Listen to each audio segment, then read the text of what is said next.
بسم اللہ الرحمن الرحیم۔ آخری کھوج میں سے میں جو آپ کے لیے ٹاپک لایا ہوں وہ ہے تعلیم اور دکھ۔ تو چلتے ہیں اس ٹاپک میں کیا لکھا ہے۔ ہم نے ایم اے پاس بچوں کو دیکھا ہے کہ والدین بھی اگر چھوٹی سی بات کہہ دیں تو 3-4 دن سڑتے کڑتے رہتے ہیں۔ غصے سے شکل بھی بگڑ جاتی ہے، کھانا نہیں کھاتے، جس سے بولتے ہیں منہ سے نفرت، غصے، تکبر کی آگ نکال رہے ہوتے ہیں۔ کام کرتے ہیں تو برتنوں سے لڑتے ہیں، غصے میں پہنے ہوئے کپڑوں سے بھی لڑتے ہیں۔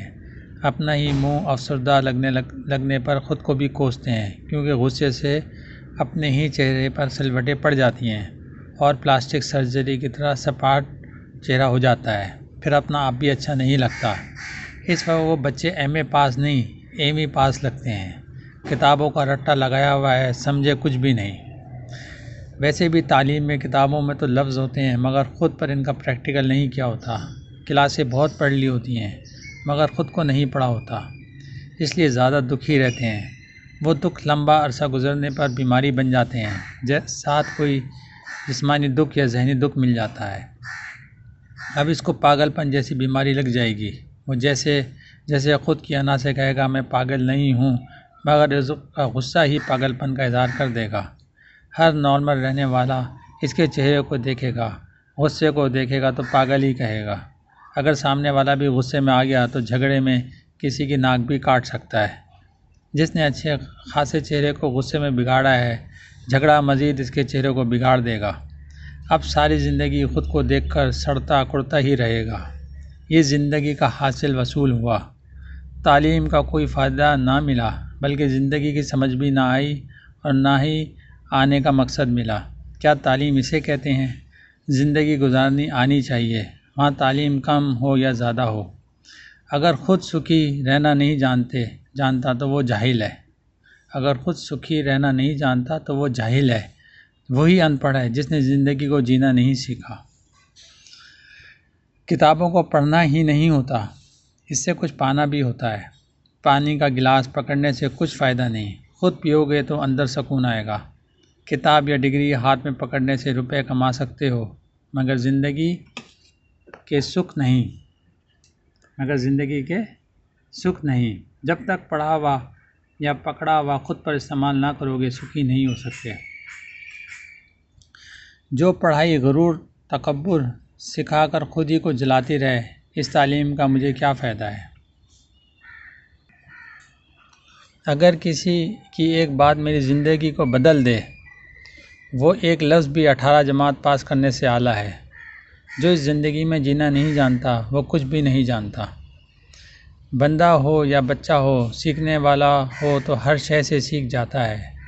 بے جان شیشہ بھی آپ کا چہرہ پڑھ کر بتلا سکتا ہے کہ تم اندر سے کتنے جلے ہوئے ہو۔ آپ بے جان شیشے کو دیکھ کر خوش رہنا سیکھ سکتے ہیں۔ جیسے ہمارے ہاں ماں بیٹی صفائی کرنے آئیں، حالانکہ ان کے ہاں آنے سے پہلے عادت کے لحاظ سے ہم اپنے اوپر والے کمرے میں چلے جاتے تھے۔ اتفاق سے کوئی 5 منٹ لیٹ ہو گئے، ماں نے بچی کو ڈانٹا تو بچی الٹے جھاڑو کے ساتھ ماں سے شرارتیں کرنے لگ گئی، اور وہ غصے میں آنے کے بجائے مسکراتی رہی اور جھومتی ہوئی دوسرے کمرے میں صفائی کرنے چلی گئی۔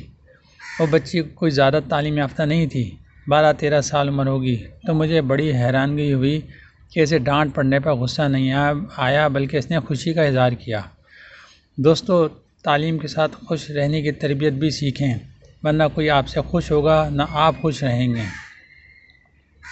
جب تک آپ کا دل خوش نہیں تو آپ دوسروں کو کیسے خوشی دے سکتے ہیں؟ دل میں نفرت ہے تو نفرت ہی دیں گے۔ جب دوسرا ہماری نفرت کے بدلے میں محبت نہیں دیتا تو ہم شکوہ کرتے ہیں۔ اگر دوسرا محبت بھی دے مگر ہمارے اندر ہی نفرت ہے تو ہمیں محبت بھی اچھی نہیں لگتی۔ چند لمحے کے بعد دوبارہ نفرت دل میں پیدا ہو جاتی ہے۔ دوستو، بچے ہوں یا بڑے، اپنے دل کو خوش رکھیں، سوچ پازیٹیو رکھیں تو بہت ساری بیماریوں اور پریشانیوں سے بچ سکتے ہیں۔ البتہ کئی لوگ اپنے بچپن کی وجہ سے خوش ہوتے ہیں، مگر یہ بیچارے عارضی ہوتے ہیں۔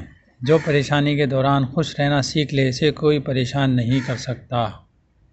یہ پوائنٹ بہت اہم ہے۔ جو پریشانی کے دوران خوش رہنا سیکھ لے، اسے کوئی پریشان نہیں کر سکتا۔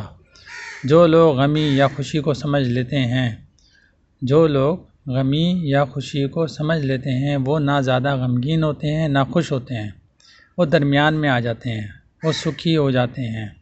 بچپن میں خوش ہونا ہے اور ہے، مگر بڑے ہو کر خوش رہنا اور ہے۔ اگر غم زدہ ماحول میں ہمیں خوش ہونا آ گیا تو پھر زندگی آسانی سے گزر جائے گی۔ اگر غم زدہ ماحول میں ہمیں خوش ہونا آ گیا تو پھر زندگی آسانی سے گزر جائے گی۔ یہ سارے اپنے من کے کھیل ہیں۔ اگر آپ چاہیں تو جسم کوئی بھی کام کرتا رہے، اگر آپ کا دل مطمئن ہے تو کمال ہے۔ جیسے خود صبر کرنے سے دوسروں کا بھلا ہو جاتا ہے، اس کو ہم نے بدلے میں نقصان نہ دیا، مگر معاف کرنے میں خود کا ہی بھلا ہے۔ دل میں نفرت کا بوجھ نہیں آیا۔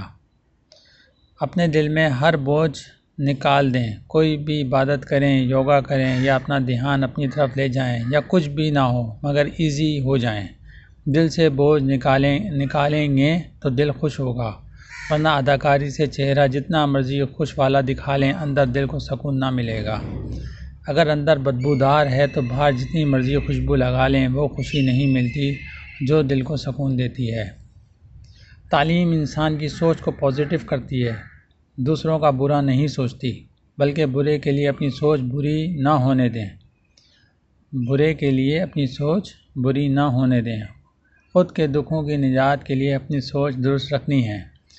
تعلیم والے کو دوسروں کا اتنا ہی نقصان سوچنا چاہیے جتنا خود قبول کر سکتا ہے۔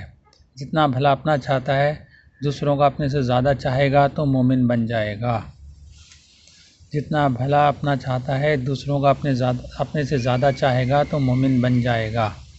اپنی جیب سے دشمن کو بے شک کچھ نہ دے، صرف اس کے لیے سوچ ہی رکھ لے جو مفت میں بنائی جاتی ہے۔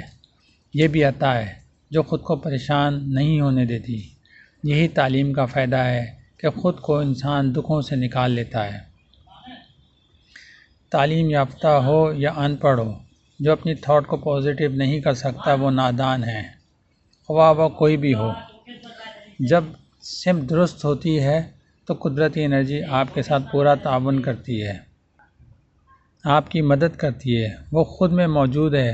آپ کسی کی مدد کا ارادہ کرو گے تو قدرت مزید انرجی سے آپ کی اور مدد کرے گی۔ خوشیاں دینے سے آپ کو خوشیاں ملیں گی، خوشیاں دینے سے آپ کو خوشیاں ملیں گی۔ جس انسان کے اندر قدرتی انرجی جاگ رہی ہو، اس کی صحبت میں بیٹھا کرو، اس سے بھی انرجی پازیٹیو صورت اختیار کر سکتی ہے۔ دوستو، تعلیم یافتہ کا حق ہے کہ خود بھی جلنے سے بچے اور دوسروں کو بھی نہ جلائے۔ جلنا اور جلانا دونوں ہی برے کام ہیں۔ چھوٹی سی زندگی ہے، کچھ کر کے جاؤ، اور نہیں تو انسان ہی بن کر واپس چلے جاؤ۔ یہ بھی غنیمت ہے۔ تعلیم سے کچھ فائدہ اٹھا لو، اپنے دکھوں کا علاج کر لو، اور دوسروں کے لیے اچھی سوچ رکھنے سے ہی خود کا فائدہ ہوگا، اور دوسروں کے لیے اچھی سوچ رکھنے سے ہی خود کا فائدہ ہوگا۔ یہ تھا تعلیم اور دکھ آخری کھوج میں سے۔ ہوپ آپ کو یہ اچھا لگا ہوگا۔ Thank you for listening. اللہ حافظ۔